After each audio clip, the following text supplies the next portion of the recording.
ang bawal na pagpuputol ng mga kahoy sa ating kagubatan na sana'y magiging proteksyon natin sa mga baha.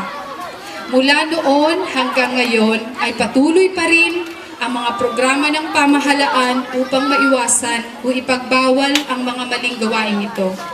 Kung kailan matitigil ang mga maling gawain ito ay isang malaking katanungan pa rin sa ating lahat. Ang bansang Inglaterra kung saan ako kasalukuyang naninirahan ay isa sa mga nangungunang bansa sa pangangalaga ng kalikasan. Maraming programa ang pamahalaan upang mapanatiling malinis ang kapaligiran at pangalagaan ang ating ozone layer. Ginagawa ito sa pamamagitan ng pagkontrol ng pagbuga ng maruming usok na galing sa mga sasakyan at makinarya.